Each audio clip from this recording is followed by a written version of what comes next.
Thank you for joining us today. I'm Jim Galladley, the president of the University of Oklahoma. I have a statement to make, and then I plan to attend the Martin Luther King Jr. concert in our Catlett Hall. I am joined today by our executive team and staff, and I want to acknowledge that Adrian Gibbs Jr., the president of our Student Government Association, has joined us in the audience. Last Friday, we all witnessed a shocking racist video involving students from our university. This video was recorded off campus in a private setting and was not part of any organized university activity.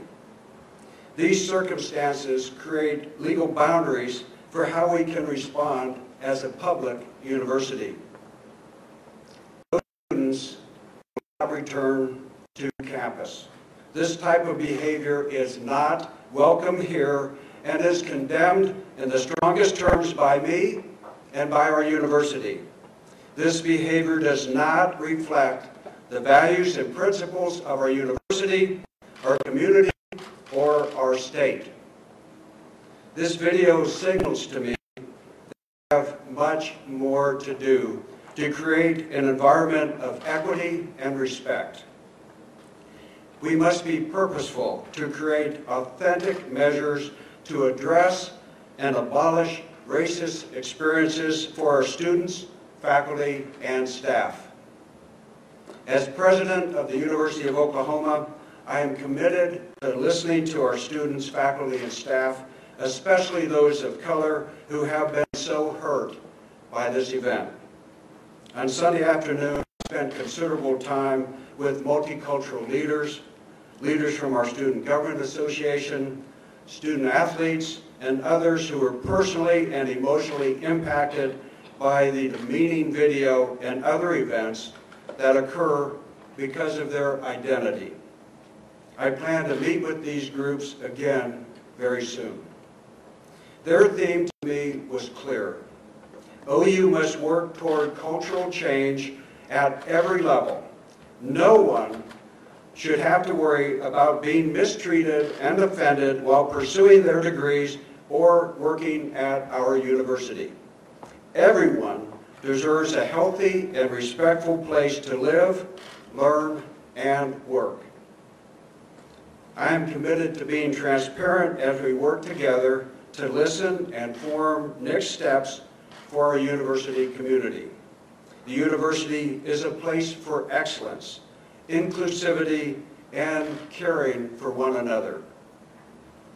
I am also committed to engaging all students, faculty, staff in plans to, first, increase efforts to recruit more students, faculty, and staff of color on campus. Second, to review our code of conduct to make it as rigorous as possible in addressing inequality and racism. And third, ensure that our campus inclusion programs and training are robust and impactful. Every day, I hear the clock tower from my office window. It reminds me that I am on a university campus that both represents all that we hold dear about the collegiate experience, and at the same time is a reflection of our times. My sincerest wish is that we approach our highs and our lows with a humble heart and a commitment to learning and character. As we celebrate today the life of a man dedicated to equity and inclusivity and the value of every human, I ask all to come together to help me as we seek the opportunities to grow and learn from each other. In honor of Dr. Martin Luther King Jr., I ask you to hold his ideals high as we work toward a more inclusive and caring future for our university. Thank you. Yes? Jim, you said that the students will not be returning to campus. Have they been expelled or did they withdraw? They withdrew. They're going to be in the action taken this morning. The sorority has already asked the individual who has withdrawn to also withdraw from the sorority. Not that I'm aware of. Doesn't seem appropriate as this was not on campus and did not involve the sorority in any way. Just for clarification, just the 2 students, is that correct? I have heard that there may be a 3rd student, but we're in the process of investigating that. I don't know if that 3rd student was involved in this video. We have more to learn on that. Did that 3rd student withdraw also?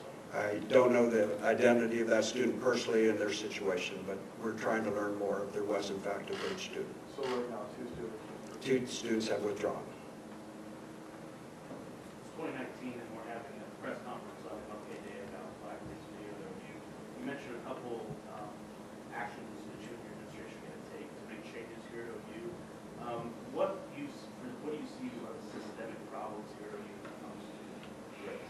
Well, obviously we've had a 2nd incident in several years. These kinds of things are totally unacceptable to our community. It shows that there must be something systemic. We have work to do. I know that when I came, I said I need to have a more integrated staff in the administration that work very, very hard to recruit more students. In fact, you probably have noticed that we changed the way that we do our scholarships. We have the Crimson Promise so that more students who are in greater need have the ability to not just have tuition waived, but also their fees. We think that that'll help us with our recruiting effort and the inclusivity at our university.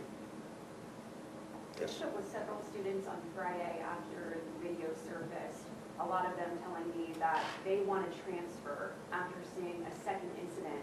What would you tell those students who are contemplating transferring after another awful situation? Well, I would tell them that the behavior of these 2 students is not representative of the way we conduct ourselves at this university. It's not representative of our values, and I would ask them to give us additional time to prove that. Jim, did you meet with these 2 girls? Excuse me? Did you meet with these 2 girls? I did not, but other people in our administration did. What have they said to your administration? They've said that they would like to withdraw. They had deep regrets for their behavior, and they've issued a written apology. Will we read a copy of that apology? I believe so. I think it's already been issued. What considerations did your administration make when deciding whether or not to take administrative action against the students, whether that be to expel them or any other shift? This was a unique situation, as I began to explain in my opening remarks, because it didn't happen on campus, because it was not in any way related to university activity. We have very limited legal steps that we can take. Can you say what years the students were in and what their majors? I believe that they were both sophomores. I do not know their majors. You know, where I want to be careful because there are certain laws about giving too much information about these students. I'd like to be respectful of that. You said you met with several groups over the course of the last couple of days. Which groups in particular did you meet with in making decisions at your administration? Well, I met with a group of about 25 students. I articulated those in my comments without being more specific, but a wide variety of people from many different groups. This is not just an issue related to our black students, it's an issue related to all students. It's a mutual respect thing, and so we had a very large group of students and listened to them carefully. It was a 2.5-hour meeting. It helped form the remarks that I have today. Since that time, I've also been making a number of calls to campus leaders, community leaders, and talking through things that I may not know that they want to tell me. Did these students, were they given an ultimatum, in other words, either withdraw or fill in the blank? They decided on their own to withdraw under the circumstances. They could see that our culture rejects this kind of activity in no uncertain terms. I think it became very clear to them that this type of behavior is not only local news, but state news and national news. I think they're very surprised by the reaction, but simply put, this type of racist video has no place here or any place else. As the president, you have to represent the university in these kind of situations. Not something you want to do, but a chance for you to speak about what the university represents. Is that how you're taking it? Well, this is a chance to speak about what we represent. It's also a chance for a new beginning. It's a call to action. I see that there are additional steps that we need to take in communication with the groups that I mentioned. He said, Jim, more needs to be done. I heard them, and more will be done. There's a student rally tomorrow in South Oval. What will you be paying attention to with that? What will you look for? Well, there will be a rally on the South Oval tomorrow. I will participate in that. The students asked me to participate in that. They've asked me to speak, and I'm very proud to do so. Are you satisfied with the university's response and the timeliness of video servicing? I don't know when the video was taken. I know when we heard about it first, and that was Friday, I think, midday to early afternoon. As soon as that occurred, we began to take action and ask more questions. Is there a reason why you didn't first use the term racist when addressing the video? No, there was not. It may have been an oversight on my point, but it very clearly is racist. It's on its face racist, and we should call it what it is. You said that you were, the administration was investigating if there was a third student in the video involved in trying to identify that person. What steps will the administration take if that person is identified? Well, we'll have to ask them what their participation was. I don't know the answer to that. Were they just there? Did they actively participate? Were they part of this action? Maybe, and again, I can only speculate at this point, so I can't tell you what types of action we'll take until we know more. And maybe there are people on my staff that know more. At this point, I do not. To be more clear, since it was off campus, would you be prohibited from expelling the student? Is that not an option? Well, our First Amendment gives very broad rights and freedom of speech. These types of things sometimes can be so hurtful to other people. And so this is a situation, while legal, people should use much better judgment and recognize the kind of personal damage they do to others. Is there a student code of conduct that gives you grounds? We do have a student code of conduct. This is an unusual situation, as I indicated, and so what I'm going to look at and work with our lawyers and our student groups, our faculty and staff is, can we do anything else to broaden the ability to use the code of conduct to handle these kinds of things? But I want to be very clear. This is not just about how can we punish people. This is about affirmative steps that our university should take to prevent these kinds of things in the future.